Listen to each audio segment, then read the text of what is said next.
Kyle wanted to keep racing and stay active. That way he could race against Brexton. To have that moment of symbolization for Kyle and just see Brexton standing there, there's a moment of, wow, he's gone.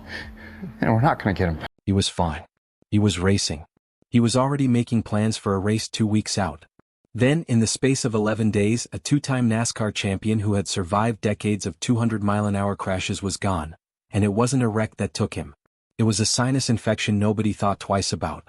His older brother, a fellow NASCAR Hall of Famer who spent almost 2 decades racing wheel-to-wheel against him, has since come forward with his own account of those final weeks, and some of what he shared is genuinely hard to sit with.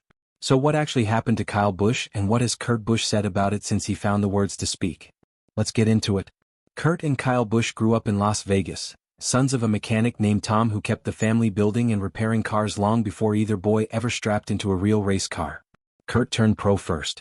Kyle followed a few years later, and for most of the 2000s and 2010s, the two of them became one of the most talked about rivalries in the sport, brothers chasing the same championships, the same wins, refusing to give an inch on the racetrack even when it meant wrecking each other in the process. That rivalry never fully disappeared, but by 2026 it had clearly softened into something closer to pride than competition. In January of that year, Kurt was formally inducted into the NASCAR Hall of Fame in a class that also included veteran drivers Harry Gant and Ray Hendrick. In a moment that now carries far more weight than anyone in that room could have known at the time, it was Kyle who stood up on stage as his brother's presenter. Kyle told the room that the honor was about resilience and heart, and that Kurt had earned every bit of it. Kurt, for his part, described the whole experience as an amazing feeling, a journey he said this blue-collar kid from Las Vegas never expected to have. Together, the two brothers hold the record for the most combined Cup Series wins by any sibling pair in NASCAR history, a fact that makes what happened just a few months later almost impossible for the people close to this family to process. By that point, Kurt had already stepped back from full-time competition, closing out a driving career that spanned more than 2 decades. He dealt with the lingering effects of a serious crash back in 2015, and rather than walk away from the sport entirely, he shifted into a new role: team owner, mentor, elder statesman. His own numbers speak for themselves: 34 Cup Series wins across 776 starts, a Daytona 500 victory in 2017 that capped one of the more improbable comeback stories the sport has seen, and a rare sweep of the All-Star race and the Coca-Cola 600 in the same season, back in 2010. That resume earned him a spot among NASCAR's 75 greatest drivers and eventually his place in the Hall of Fame. Meanwhile, Kyle kept racing full-time, now with Richard Childress Racing, still chasing wins the way he always had. So for most of that final season, Kurt was watching from the outside the same as everyone else, showing up at the track, offering advice when it was asked for, but mostly just a spectator now. Right up until everything changed in the span of about a week. To understand why Kurt's account matters so much, you have to understand the actual timeline, because the timeline itself is what makes this so hard to accept. Kyle had been dealing with what looked like an ordinary sinus cold while racing at Watkins Glen on May 9 and 10, 2026. It seemed minor enough that he simply got a shot from a doctor after the race and kept moving. Nobody around him treated it as anything serious because at that point, there was no reason to. What nobody realized was that the infection was already starting a slow, dangerous progression that wouldn't fully reveal itself for another 11 days. And Kyle kept working straight through it. He swept the stages and led a race-high number of laps to win a Craftsman Truck Series event at Dover, his 69th career Truck Series win, just days before he was hospitalized. He then competed in the NASCAR All-Star race at Dover as well, which would end up being his final Cup-level start of any kind. By every outward appearance, he was simply a busy driver managing a minor illness while preparing for the Coca-Cola 600 at Charlotte Motor Speedway, one of the sport's signature Memorial Day weekend events. Then, on Wednesday, May 20th, while testing in a Chevrolet racing simulator in Concord, North Carolina, Kyle became unresponsive. According to a 911 call later obtained by reporters, he had been experiencing shortness of breath, overheating, and coughing up blood the day before his death. He was found on a bathroom floor, still conscious, still talking to dispatchers. Paramedics rushed him to a hospital in Charlotte, and his family confirmed only that he had been hospitalized with a severe illness and would not be competing in the upcoming race. Less than 24 hours later, on Thursday, May 21, 2026, Kyle Busch died. He was 41 years old, survived by his wife Samantha and their 2 children, 11-year-old Brexton and 4-year-old Lennox. 2 days after his death, The Busch family released a statement explaining what had actually happened medically, that severe pneumonia had progressed into sepsis, resulting in rapid and overwhelming complications. Sepsis is exactly as dangerous as it sounds. Rather than the body's immune system simply fighting off an infection, it turns on the body's own tissue and organs, and according to the Centers for Disease Control, it counts as a genuine medical emergency once that cascade begins. What struck a lot of people inside the sport and out was simply how fast it all moved once it turned serious. A driver who had been racing, winning, and attending public events just days earlier was gone before most fans even knew he was seriously ill. For a family that had spent decades inside a sport built around visible physical danger, the idea that a sinus infection could take Kyle's life within 11 days was almost impossible to reconcile. And that disbelief is exactly what would eventually come pouring out of the people who knew him best, starting with his own brother. Kurt didn't speak publicly right away. It took him more than 2 weeks after Kyle's death to post anything at all, though he had already appeared at the Coca-Cola 600 in Charlotte just days after the funeral arrangements were made public. When Kurt finally did address it directly on Monday, June 8, 2026, it came as an Instagram post built around a collage of old family photographs. He thanked the people who had reached out and supported the family, and he looked back on the two of them racing anything they could get their hands on, from big wheels as kids all the way up to competing on NASCAR's biggest stages as adults, writing that they had been more than just fierce competitors, that they had pushed each other, challenged each other, and learned from each other. In that same post, Kurt wrote that his heart was broken, but that he knew his brother's spirit would always ride with him. He signed off by telling Kyle to rest easy, little brother. Kurt's grief resurfaced in a much more visible way roughly 3 months later, in a preview clip from a 3-part NASCAR docuseries on USA Network that premiered in mid-August 2026. In that clip, Kurt grew visibly emotional, describing how fatherhood had reshaped Kyle's priorities in his final years, explaining that as Brexton got older and began racing himself, Kyle wanted to stay active specifically so he could one day compete against his own son, the same way their father Tom had once pushed both Busch brothers into the sport decades earlier. Kurt described watching Brexton stand beside his mother, Samantha, during the memorial held in Kyle's honor at that Coca-Cola 600 weekend, and said that seeing that moment of symbolization was when it truly hit him, that his brother was gone and they weren't going to get him back. Samantha Busch, Kyle's widow, had broken her own silence a few days before Kurt did, posting her own Instagram statement on Friday, June 5, 2026, describing the prayers, messages, flowers, meals, hugs, and countless acts of kindness that had carried the family through the most heartbreaking days of their lives, and thanking people for showing up for Brexton and Lennox in the weeks since their father's death. It's a sentiment Kurt has echoed almost every time he's spoken publicly about Kyle's family since. Kurt wasn't the only person in Kyle's orbit processing that kind of disbelief that spring.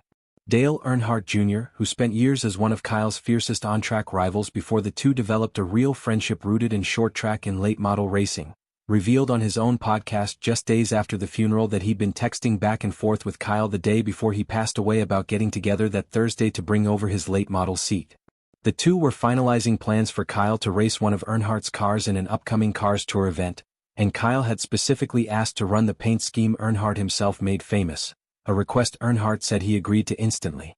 Earnhardt also said the two of them had spent years working through a genuinely difficult relationship before finally becoming close, a shift he credited to a conversation Kyle had started himself on his own bus, about how each of them ran their race teams.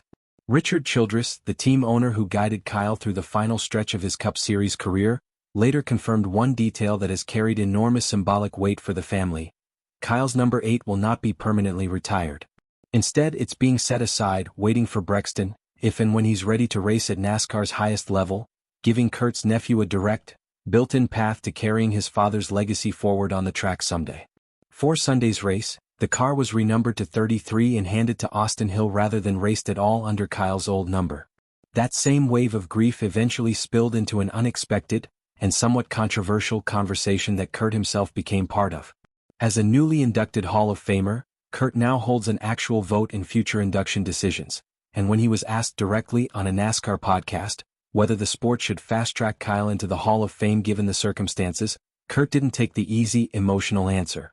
He said it was a tough call, but that he thought the sport should stick with tradition. He acknowledged that Kyle belongs among the strongest candidates the Hall has ever considered, at one point calling him a potential top 5, maybe top 10 figure in Hall history, all while pointing out that there are only around 70 members in the Hall of Fame total and that other deserving drivers are still waiting their turn too. It was a striking moment of restraint from a man who had every emotional reason to want his brother honored immediately, and it said a lot about how seriously Kurt takes the integrity of an institution he now helps oversee, even if it wasn't the answer every grieving fan wanted to hear. With Kurt's own words laid out, it's worth stepping back to measure exactly what Kyle Busch's career actually meant to the sport, because the scale of what was lost is a huge part of why his brother's grief has resonated so widely. By the time of his death, Kyle stood as the winningest driver across NASCAR's 3 National Series combined, with 234 total victories spanning the Cup Series, the Xfinity Series and the Truck Series, a number that's genuinely difficult for anyone to catch, given that he was already the all-time wins leader in both the Truck Series and the Xfinity Series individually. His 63 Cup Series wins ranked 9th all-time. He won 2 Cup Series championships in 2015 and 2019, plus 2 regular season titles, and he famously kept racing right through those final days, winning that Truck Series event at Dover just days before he was hospitalized. Beyond the stats, Kyle built his own Truck Series organization into a proving ground for the next generation of NASCAR talent, mentoring young drivers the same way older competitors had once guided him. That mentorship is part of what NASCAR CEO Steve O'Donnell chose to highlight during the pre-race tribute held before the Coca-Cola 600 on Sunday, May 24th. Standing in front of Samantha, Brexton, and Richard Childress, O'Donnell told the crowd that what people would miss most about Kyle wasn't the wins themselves, but the guy who quietly wanted to help a teammate. That tribute turned an ordinary Memorial Day weekend race into something closer to a public memorial, with roughly 95,000 fans in attendance at Charlotte Motor Speedway. NASCAR painted a large black number 8 into the infield grass near Kyle's old pit stall. Every car in the field carried a decal in his honor. The field ran a missing man formation during pace laps with an open front row spot, and the broadcast and public address system fell completely silent during lap 8 of the race, while fans in the grandstands held up 8 fingers in tribute, echoing the 3-finger salute NASCAR fans have used for years to honor Dale Earnhardt Sr. Kurt walked out onto that infield alone before the race, knelt beside the painted number, made the sign of the cross, and laid down 8 white roses, one for each year Kyle had worn that number, while his parents, Samantha, Brexton, and Lennox stood together on the front stretch. Fittingly, the man who ended up in victory lane that night was someone Kyle had personally shaped. Daniel Suarez, who drove Truck Series races for Kyle Busch Motorsports early in his career and had received encouragement from Kyle during some of his toughest professional stretches, won the rain-shortened race after it was called 27 laps early. It was Suarez's 3rd career Cup Series victory and made him the first Mexican-born winner of a NASCAR Cup Series race. In an emotional post-race interview wearing a number 8 hat, Suarez said the win was for Kyle, for Samantha, for Brexton, for Lennox. He added that if it hadn't been for Kyle's belief in him early on, he never would have had his shot in the Cup Series at all. For now, Kyle's legacy rests largely with Kurt, who has taken on the role of both grieving brother and public steward of a career that reshaped what winning across NASCAR's National Series actually looks like. Every statement Kurt has given since May, from that first emotional Instagram post, to the tearful docuseries interview, to his careful, unflashy comments on Hall of Fame timing, reflects someone trying to honor his brother's memory with the same steadiness Kyle himself was known for behind the wheel. It's worth remembering too that grief like this doesn't arrive on a single day and then disappear. Kurt has described the process as something that keeps catching him off guard, whether it's an old photograph, a race broadcast, or simply watching his nephew Brexton climb into a race car the way Kyle once did as a boy in Las Vegas. That ongoing visible grief is a big part of why his public comments have resonated so widely across the racing community and beyond it, because they capture something honest about loss that a press release never could. The timing of it all adds another layer that Kurt has had to sit with.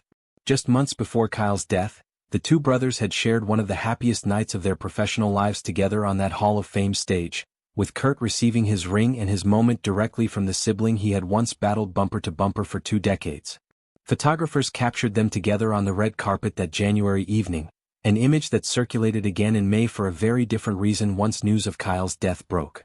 That contrast, a joyous induction followed only months later by a sudden funeral, is part of what has made this entire year so difficult for the extended Busch family to process, and it's a big reason Kurt has chosen his public words so carefully every single time he stepped in front of a camera or a microphone since. Kyle Busch's story didn't end the way anyone in NASCAR expected. He was 41 years old, one of the most accomplished drivers the sport has ever produced, gone within 11 days of a sinus infection nobody thought twice about at the time. And in the months since, Kurt Busch has been doing everything he can to make sure people remember exactly who his brother was, both on the track and away from it, rather than letting the shock of those final days define how he's remembered. If this story affected you the way it affected us putting it together, let us know down in the comments and stick around because there's another story coming up next on the channel that you won't want to miss.